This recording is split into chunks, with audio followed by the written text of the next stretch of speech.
بسم اللہ الرحمن الرحیم۔ سورۃ الاحزاب کا آغاز ہوتا ہے جس کی 73 آیات ہیں اور 9 رکوع ہیں۔ مدنی سورہ ہے۔ مکہ سے مدینہ ہجرت ہونے کے بعد یہ سورت نازل ہوئی۔ اور بسم اللہ الرحمن الرحیم، اللہ تعالیٰ آغاز کرتے ہیں سورہ کا اس نبی کریم صلی اللہ علیہ وآلہ وسلم سے بات کرتے ہوئے، ان کو بیان کرتے ہوئے کہ یا ایہا النبی اتق اللہ ولا تطع الکافرین۔ اے نبی، آپ اللہ تعالیٰ سے ڈر جاؤ اور کافروں اور منافقوں کی اطاعت نہ کرو۔ یقیناً اللہ تعالیٰ سب کچھ جاننے والا، کمال حکمت والا ہے۔ اور اس کی پیروی کرو جو آپ کے رب کی طرف سے آپ پر وحی کی جاتی ہے۔ اللہ تعالیٰ یقیناً اللہ تعالیٰ اس کی ہمیشہ سے پوری طرح خبر رکھنے والا ہے۔ جو تم عمل کرتے ہو، اللہ ہر چیز سے واقف ہے۔ اور اللہ تعالیٰ پر بھروسہ رکھو، اور اللہ تعالیٰ ہی کارساز کافی ہے۔ اللہ تعالیٰ نے کسی شخص کے سینے میں دو دل نہیں رکھے، یعنی آپ کے دل میں یا تو پھر دنیا رہ سکتی ہے یا آخرت رہ سکتی ہے، دونوں اکٹھی آپ کے دل میں نہیں چل سکتی۔ اور نہ ہی اس نے تمہاری ان بیویوں کو جن سے تم زہار کرتے ہو تمہاری مائیں بنایا ہے۔ اب زہار کیا تھا کہ یہ قسمیں اٹھا لیتے تھے کہ تمہاری پیٹھ میری ماں جیسی ہے، یا ان کو وہ زہار کر کے ماں کا کہہ کر ان بیویوں کو اپنے اوپر حرام کر لیتے تھے۔ تو اللہ تعالیٰ نے یہاں پر ان کے لیے واضح طور پر فرما دیا کہ اللہ تعالیٰ نے تمہاری ان بیویوں کو تمہارے لیے زہار نہیں کیا، یعنی کہ تمہاری بیویوں کو جن سے تم زہار کر لیتے ہو تمہاری مائیں نہیں بنایا اللہ تعالیٰ نے۔ تمہارے منہ سے کہہ دینے سے وہ تمہاری حقیقتاً مائیں نہیں بن گئی، وہ تمہارے لیے ہمیشہ کے لیے حرام نہیں کر دی اللہ تعالیٰ نے۔ تو یہاں پر اللہ تعالیٰ نے انہی کے بارے میں ذکر کرتے ہوئے ارشاد فرمایا ہے۔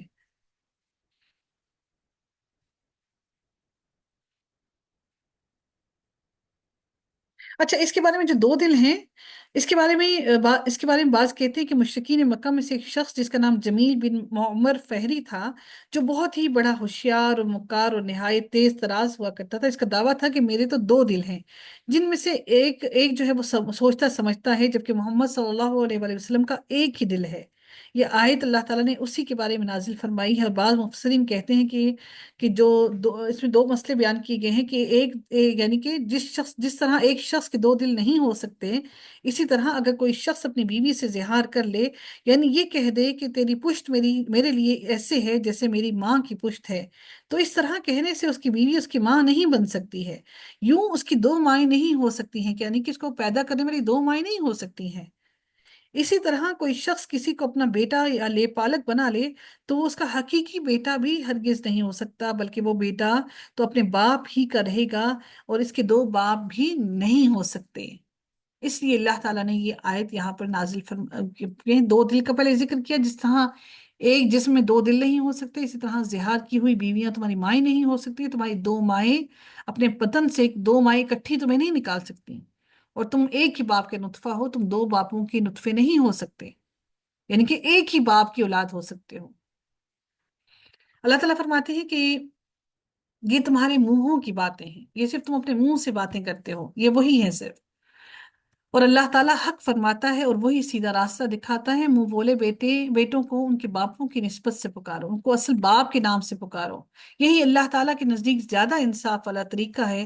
اگر ہم ان کو باپ کا نام تبدیل کر دیتے ہیں تو سوچیے کہ اپنی بیوی کو کتنی بڑی تہمت ان پر لگا دیتے ہیں۔ اس بات کو گہرائی سے سوچنے کی کوشش کیجیے۔ اور وہ ساری زندگی کے لیے وہ گناہ اپنی یعنی کہ ساری زندگی کے لیے وہ تہمت سر پہ لگائے رکھتے ہیں، کتنا بڑا یہ گناہ ہے۔ چنانچہ اگر تم ان کے باپوں کو نہیں جانتے تو وہ تمہارے دینی بھائی اور تمہارے دوست ہیں، تم ان کو تب بھی نہیں کہہ سکتے، تب ان کو تم یہی کہہ سکتے کہ وہ تمہارے دینی بھائی اور تمہارے دوست ہیں، اور تم پر کوئی گناہ نہیں جس میں تم نے غلطی کی ہے، لیکن جس کا تمہارے دلوں نے ارادہ کیا، اور اللہ تعالیٰ ہمیشہ سے بے حد بخشنے والا، نہایت رحم کرنے والا ہے۔ جو تم سے غلطی سے سرزد ہو گیا، اب اس کو چھوڑ دو، اب اس کو سدھار لو۔ نبی ایمان والوں پر ان کی اپنی جانوں سے بھی زیادہ حق رکھنے والے ہیں، یعنی کہ تمہاری جانوں پر تمہارے سے زیادہ تمہاری نبی کا حق ہے، اور اس کی بیویاں ان کی مائیں ہیں۔ اور یعنی کہ نبی کریم صلی اللہ علیہ وسلم کی جو بیویاں ہیں وہ اللہ نے امہات المومنین، تمام امہات کی بیویاں قرار دے دیا، یعنی کہ کوئی ان سے پھر شادی نہیں کر سکتا۔ اور اللہ تعالیٰ کی کتاب میں ایمان والوں اور ہجرت کرنے والوں پر رشتہ دار ایک دوسرے پر زیادہ حق رکھنے والے ہیں، مگر یہ کہ تم اپنے دوستوں کے ساتھ کوئی بھلائی کرنا چاہو، یہ اللہ تعالیٰ کی کتاب میں ہمیشہ سے لکھا ہوا ہے۔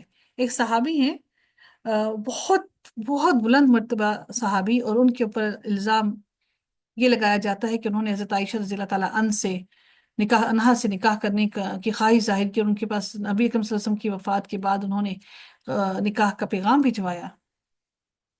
تو اللہ تعالیٰ نے جب کوئی بات صحابیوں کو تو قرآن کی ایک ایک آیت کا علم تھا، جب اللہ تعالیٰ نے کوئی بات قرآن میں نازل کر دی تو ایسے کیسے ممکن ہو سکتا ہے کہ کسی صحابی نے ایسا کیا ہو؟ صرف ہمارا صحابیوں سے بغض ہونے کے سبب ایسی باتیں ان سے منسوخ کر دیتے ہیں بغیر تحقیق کیے، حالانکہ نبی نے ان صحابیوں کی مرتبے اور ان کی ساری باتیں پہلے ہی بیان کر دی۔ ہم کس طرح اتنی بڑی تہمتیں صحابیوں پر لگا سکتے ہیں؟ در حقیقت ہم سب کو اپنے فرقوں کو چمکانا ہے، اور اگر کوئی ایسا معاملہ ہے بھی تو ہم اس پر بحث کر کے کیا حاصل کرنا چاہتے ہیں؟ کیا ہمیں معلوم ہے کہ ہم جنت حاصل کر لیں گے؟ کیا ہم جانتے ہیں کہ ہمیں جو کچھ ہم نے کیا وہ ہماری جنت حاصل کرنے کے لیے اور اللہ کے غضب سے بچنے کے لیے کافی ہے؟ ہم کون ہوتے ہیں صحابیوں پر انگلیاں اٹھانے والے؟ ہم کون ہوتے ہیں جو حضرت عائشہ پر باتیں کرنے والے؟ ہم کون ہوتے ہیں جو امہات المومنین کے لیے باتیں کرنے والے؟ ہم کون ہوتے ہیں جو خلفائے راشدین کے لیے باتیں کرنے والے؟ ہمیں ہرگز جائز نہیں کہ ہم ان کے بارے میں ایک لفظ بھی بولیں۔ ہم تو اپنی قبر بچانے کے چکر میں ہیں، اور جب ہم نے پیغمبروں سے پختہ عہد لیا تھا، اور آپ سے بھی، اور نوح اور ابراہیم اور موسیٰ اور عیسیٰ ابن مریم سے بھی، اور ہم نے ان سے نہایت ہی پختہ عہد لیا تھا تاکہ اللہ تعالیٰ سچوں سے ان کی سچائی کے بارے میں سوال کرے، اور کافروں کے لیے اس نے دردناک عذاب تیار کر رکھا ہے۔ اے لوگوں جو ایمان لائے ہو، اپنے اوپر اللہ تعالیٰ کی نعمت کو یاد کرو جب تم پر فوجیں چڑھ آئیں، چنانچہ ہم نے ان پر آندھی بھیج دی۔ یہ بات اللہ تعالیٰ کس کے بارے میں فرما رہی ہے؟ جب مسلمانوں کی جب جنگ ہوئی تو اللہ تعالیٰ نے یہاں پر ان کے بارے میں ذکر کیا کہ جب فوجیں تم پر چڑھ آئیں، جب فوجیں تم پر اپنی تمام کی تمام طاقت کے ساتھ تم پر چڑھ آئیں تو ہم اللہ تعالیٰ فرماتے ہیں کہ ہم نے ان پر آندھی بھیجی، کہ ہم نے ان پر آندھی بھیج کر تمہاری مدد کی۔ تیز اور تند آندھی اللہ تعالیٰ نے بھیجی۔ تو یہاں پر کون سی جنگ کا ذکر کیا جا رہا ہے؟ یہاں پر ان آیات کے اندر غزوہ احزاب کا ذکر کیا گیا ہے، جو 5 ہجری میں پیش آئی۔ اس صورت کا نام اسی احزاب، اس غزوہ احزاب کے نام پر رکھا گیا ہے۔ اسے احزاب اس لیے کہتے ہیں کیونکہ اس موقع پر تمام اسلام دشمن گروہ جمع ہو کر مسلمانوں کے مرکز یعنی کہ مدینہ پر حملہ آور ہوئے تھے، اور احزاب در حقیقت حزب یعنی کہ گروہ کی جمع ہے۔ اسے جنگ خندق بھی کہتے ہیں، اس لیے مسلمانوں نے اپنے بچاؤ کے لیے مدینے کے اطراف میں خندقیں کھود دی تھیں۔ اچھا، اب ایک اور بات بتاؤں کہ حضرت سلیمان علیہ السلام نے نبی کریم صلی اللہ علیہ وسلم کو خندقیں کھودنے کا مشورہ دیا، تو نبی کریم صلی اللہ علیہ وسلم کو خندقوں کا علم نہ تھا۔ اس سے یہ مراد واضح طور پر ہمیں معلوم ہوتی ہے کہ نبیوں کو اللہ نے جو علم دیا وہ اللہ کی طرف سے ہی تھا، اور لازمی نہیں کہ اور حضرت ان کو کیسے علم تھا؟ کیونکہ انہوں نے وہ یہودیوں کی بات پڑھ رکھی تھی کہ جس طرح سے انہوں نے اہل کتاب کو خندقیں کھود کر ان کو آگ میں گرایا تھا، تو وہ اس علم کے سبب ان کو معلوم تھا کہ ہم بھی اس طرح سے خندقیں کھود کر خود کو ان سے بچا سکتے ہیں۔ تو پھر نبی اکرم صلی اللہ علیہ وسلم نے دیکھی کہ نبی اکرم صلی اللہ علیہ وسلم کو اللہ کی مدد بھی شامل تھی، اس کے باوجود انہوں نے مشاورت کی، مشورہ لیا۔ ہم استخارہ پر زیادہ بھروسہ کرتے ہیں، اور ہم مشورے کو کہیں پر بھی، استخارہ no doubt that is valid کہ ہمیں وہ کرنا ہی ہے، لازمی کرنا ہے، لیکن ہم مشورہ نہیں لیتے کسی سے بھی۔ مشورہ کرنا یاد رکھیے گا واجب ہے، ہر بات پر مشورہ کیجیے۔ تو نبی نے بھی صحابیوں سے مشورہ کیا، جس پر ان کو یہ کہا گیا کہ وہ خندقیں کھودیں، اور اللہ تعالیٰ نے پھر ان کو مدد بھی کی۔ یہودیوں کے قبیلے بنو نذیر، جس کو رسول اللہ صلی اللہ علیہ وسلم نے اس کے مسلسل بدعہدی کے وجہ سے مدینہ سے جلا وطن کر دیا تھا، یہ قبیلہ خیبر میں آباد ہو گیا جا کر، اور اس نے کفار مکہ کو مسلمانوں پر حملہ آور ہونے کے لیے تیار کیا۔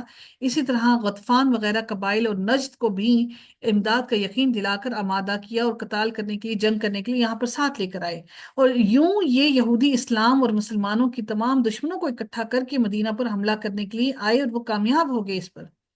مشرکین مکہ کی قیادت ابو سفیان کے پاس تھی، اور انہوں نے احد کے آس پاس پڑاؤ ڈال کر تقریباً مدینے کا مکمل طور پر محاصرہ کر لیا۔ ان کی مجموعی تعداد اس وقت 10,000 تھی، جبکہ مسلمان 3,000 تھے۔ اور جنوبی رخ پر یہودیوں کا تیسرا قبیلہ بنو قریظہ بھی آباد تھا، جس سے ابھی تک مسلمانوں کا معاہدہ قائم، اور وہ مسلمانوں کی مدد کرنے کا پابند تھا۔ جو نبی کریم صلی اللہ علیہ وسلم نے معاہدہ کیا تھا نا ان سے، یہودیوں سے، لیکن اسے بھی بنو نذیر کی یہودی سردار نے ورغلا کر مسلمانوں پر حملہ کرنے کے لیے اپنے ساتھ ملا لیا۔ یوں مسلمان چاروں طرف سے دشمنوں کے حصار میں گھر گئے۔ اس موقع پر حضرت سلمان فارسی رضی اللہ تعالیٰ عنہ کے مشورے سے خندقیں کھودی گئیں، جس کی وجہ سے دشمن کا لشکر مدینہ کے اندر نہیں آ سکا، اور مدینہ کے باہر ہی وہ قیام پذیر ہوئے۔ تاہم مسلمان اس محاصرے اور دشمن کی متحدہ اس لڑائی اور جنگ سے سخت خوفزدہ تو ضرور تھے۔ کم و بیش 1 مہینے تک یہ محاصرہ قائم رہا، اور مسلمان سخت خوف کے عالم میں مبتلا تھے۔ بالآخر اللہ تعالیٰ نے غیب سے مسلمانوں کی مدد فرمائی۔ ان آیات میں انہی حالات کا ذکر کیا گیا ہے، اور اللہ تعالیٰ نے کس طرح سے غیبی مدد فرما کر اور مشرکین اور کفار کی فوجیں جو تھیں ان کو اللہ تعالیٰ نے وہ جمع ہو کر اکٹھی بھی آئیں، تو اللہ تعالیٰ نے تیز اور تند آندھی سے اور طوفان اور آندھی سے ان کے خیموں کو اکھاڑ پھینکا، اور جانور ان کی رسیاں توڑا کر بھاگ گئے، ہانڈیاں ان کی الٹ گئیں، اور وہ سب کے سب بھاگنے پر مجبور ہو گئے۔ یہ وہی ہوا تھی جس کے بارے میں حدیث میں آتا ہے کہ نبی کریم صلی اللہ علیہ وسلم نے ارشاد فرمایا کہ میری مدد صبا یعنی کہ مشرقی ہوا سے کی گئی، اور آد آد دبور یعنی کہ پچھمی ہوا سے ہلاک کیے گئے۔ اللہ تعالیٰ نے عاد کو ہوا سے ہلاک کیا، اور اللہ تعالیٰ نے مجھے اس صبا کی ہوا سے مجھے سرخرو کیا اور میری مدد کی، اور اللہ تعالیٰ نے اس ہوا سے مسلمانوں کو کافروں سے پر غالب لے آیا۔ تو اللہ تعالیٰ فرماتے ہیں جب تم پر فوجیں چڑھ آئیں، چنانچہ ہم نے ان پر آندھی بھیج دی، اور ایسے لشکر جنہیں تم نے دیکھا نہیں تھا، یعنی کہ فرشتوں کا لشکر، یہ وہ لشکر ہے جنہیں تم نے دیکھا نہیں تھا، اور جو کچھ تم کر رہے ہو اللہ تعالیٰ اسے ہمیشہ سے خوب دیکھنے والا ہے۔ جب وہ تمہارے اوپر سے تم پر چڑھ آئے اور تمہارے نیچے سے بھی، یعنی کہ اب یہ ساری باتیں آپ کو بڑی واضح طور پر سمجھ آ جائیں گی۔ اور جب آنکھیں پھر گئیں، یعنی کہ وہ جن سے تمہارا معاہدہ ہوا تھا ان کی آنکھیں پھر گئیں، اور جب دل حلق تک پہنچ گئے، تم خوف سے تمہارے دل حلق تک آ گئے، اور تم اللہ تعالیٰ کے بارے میں طرح طرح کے گمان کرنے لگے، اس وقت مومن خوب آزمائے گئے۔ اللہ تعالیٰ کی کتنی بڑی آزمائش ہوئی ہوگی اس وقت، سوچ سکتے ہیں آپ؟ اور ہلا مارے گئے، سخت ہلایا جانا۔ اور جب منافق اور وہ لوگ جن لوگوں کے دلوں میں بیماری تھی کہہ رہے تھے کہ اللہ تعالیٰ اور اس کے رسول نے ہم سے وعدہ کیا تھا کہ وہ فریب کے سوا کچھ نہ تھا، جو وعدہ تھا وہ فریب تھا، اب ہم کہاں سے بچ کر جائیں گے؟ اب ان کا دیکھیں، ان کا مال، کھانا پینا، ان کا خوراک سب ختم ہو رہی تھی اور ختم ہو چکی تھی۔ یہی وجہ تھی کہ وہ اپنے پیٹوں پر پتھر باندھنے پر بھی مجبور ہو گئے۔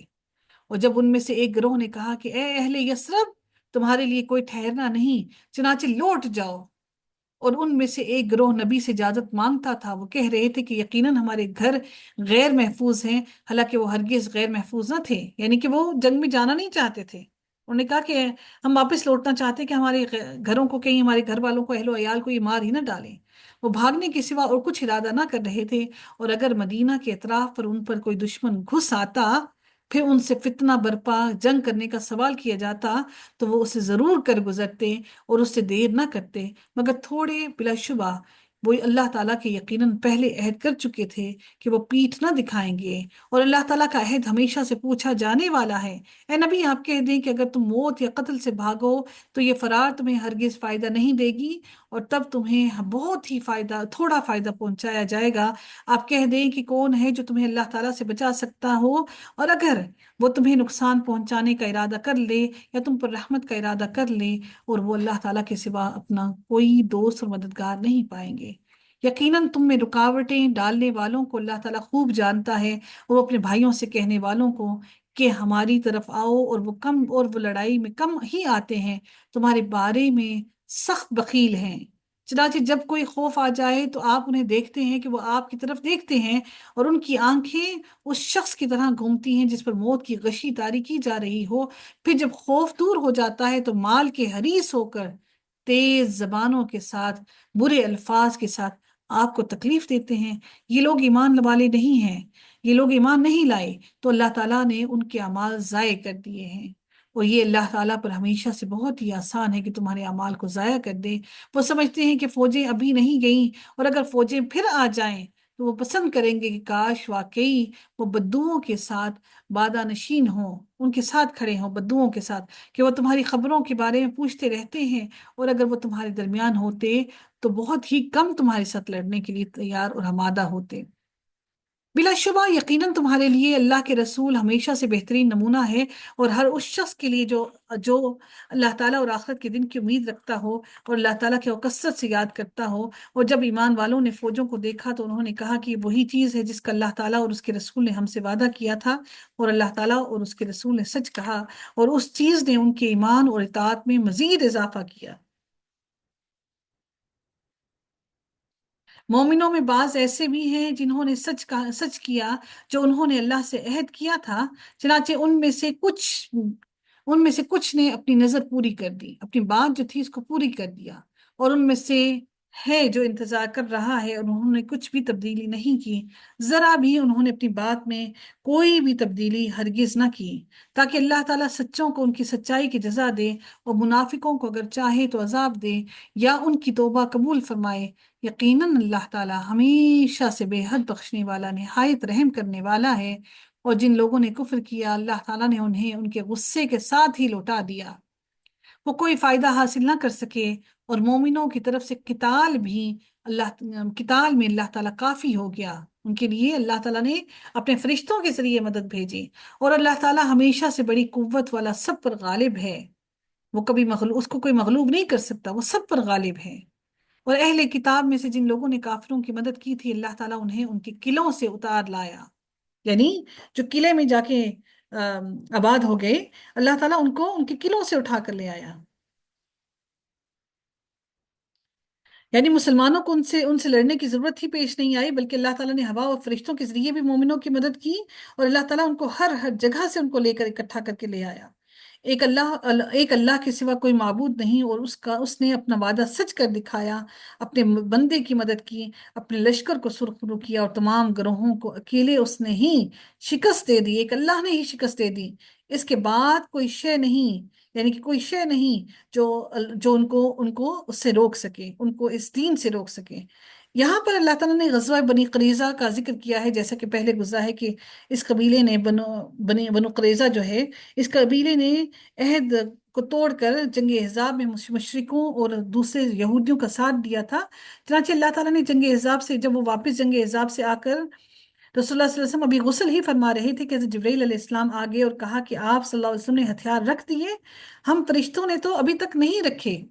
بڑی اہم ترین بات ہے، دیکھیے کہ نبی کریم صلی اللہ علیہ وسلم اور مسلمانوں نے جب ہتھیار رکھ دیے تو انہوں نے کیا کہا کہ آپ نے تو ہتھیار رکھ دیے لیکن ہم نے بھی ہتھیار نہیں رکھے، ہم فرشتوں نے بھی ہتھیار نہیں رکھے، اب بنو قریظہ کے ساتھ نمٹنا ہے، مجھے اللہ نے اسی لیے آپ کی طرف بھیجا ہے۔ چنانچہ آپ نے مسلمانوں میں اعلان فرما دیا، بلکہ ان کو تاکید کر دی کہ عصر کی نماز وہاں جا کر پڑھنی ہے۔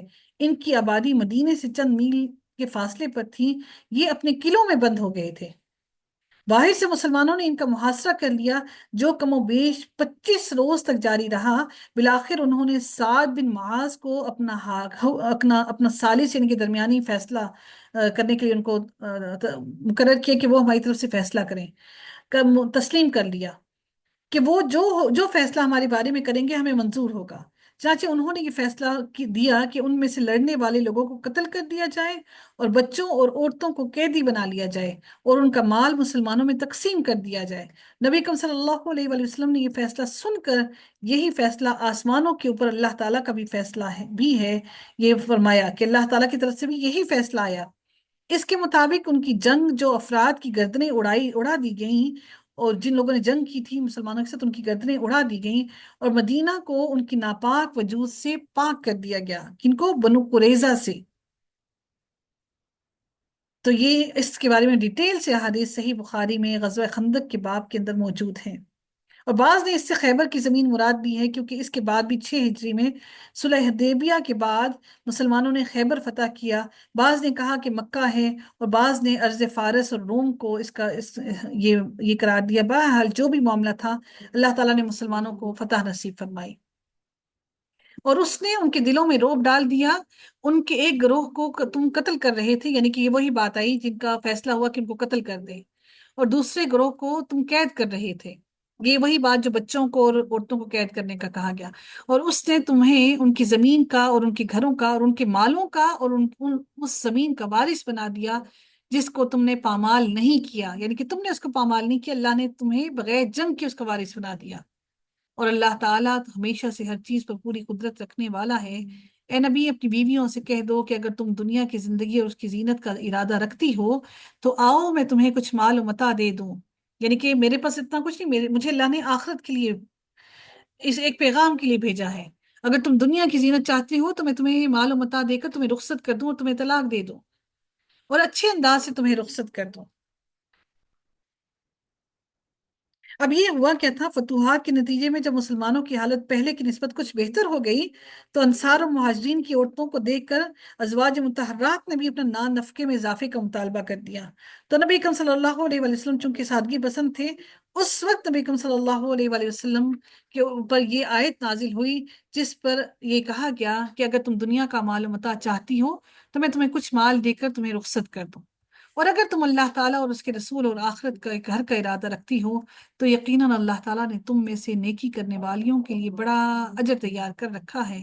اے نبی کی بیویوں، تم میں سے جو کھلی بے حیائی کا ارتکاب کرے گا اس کا عذاب دگنا کر دیا جائے گا، یعنی کہ عام لوگوں پر کم اور ان پر دگنا کر دیا جائے گا، اور اللہ تعالیٰ پر یہ کام ہمیشہ سے بہت ہی آسان ہے۔ ایک آخری بات کہتے ہوئے یہاں پر اختتام کرنا چاہوں گی کہ اللہ تعالیٰ نے یہ ساری باتیں قرآن میں کھول کر بیان کر دیں، پھر کس طرح سے کچھ لوگ ازواج مطہرات کے اوپر انگلی اٹھاتے ہیں؟ کیا ان کو ذرہ بھر بھی ان کے دل نہیں کانپتے؟ کیا ان کے دلوں میں خوف طاری نہیں ہوتا کہ وہ ازواج مطہرات کے بارے میں کس طرح کچھ کہہ سکتے ہیں؟ اللہ تعالیٰ ہم سب کو صحیح عمل کرنے کی توفیق عطا فرمائے، اور رب کائنات سے دعا ہے کہ اللہ تعالیٰ ہم سے ہمارا پڑھنا اور قرآن کے لیے وقت کو نکالنا قبول فرمائے، ہمارے دلوں کو قرآن کی روشنی سے، قرآن کے نور سے، ہدایت سے منور کر دے۔ اللہ تعالیٰ ہم سب کو بعمل بنا دے، ہمارے اعمال کو ضائع ہونے سے بچا لے۔ اللہ تعالیٰ ہمیں ہمارے والدین کے لیے بہترین صدقہ جاریہ بنائے، اور ہمارے آنے والی نسلوں کو دین کے اوپر قائم کر دے، اور ہماری اولادوں کو ہمارے لیے صدقہ جاریہ بنا دیں۔ وآخر دعوانا ان الحمد للہ رب العالمین، صلی اللہ تعالی علی خیرہ خلقہ اجمعین، برحمتک یا ارحم الراحمین، رب ارحمہما کما ربیانی صغیرا، اللہم اغفر للمؤمنین والمؤمنات، آمین یا رب العالمین۔ سبحانک اللہم وبحمدک، نشہد لا الہ الا انت، نستغفرک ونتوب الیک۔ السلام علیکم ورحمۃ اللہ وبرکاتہ۔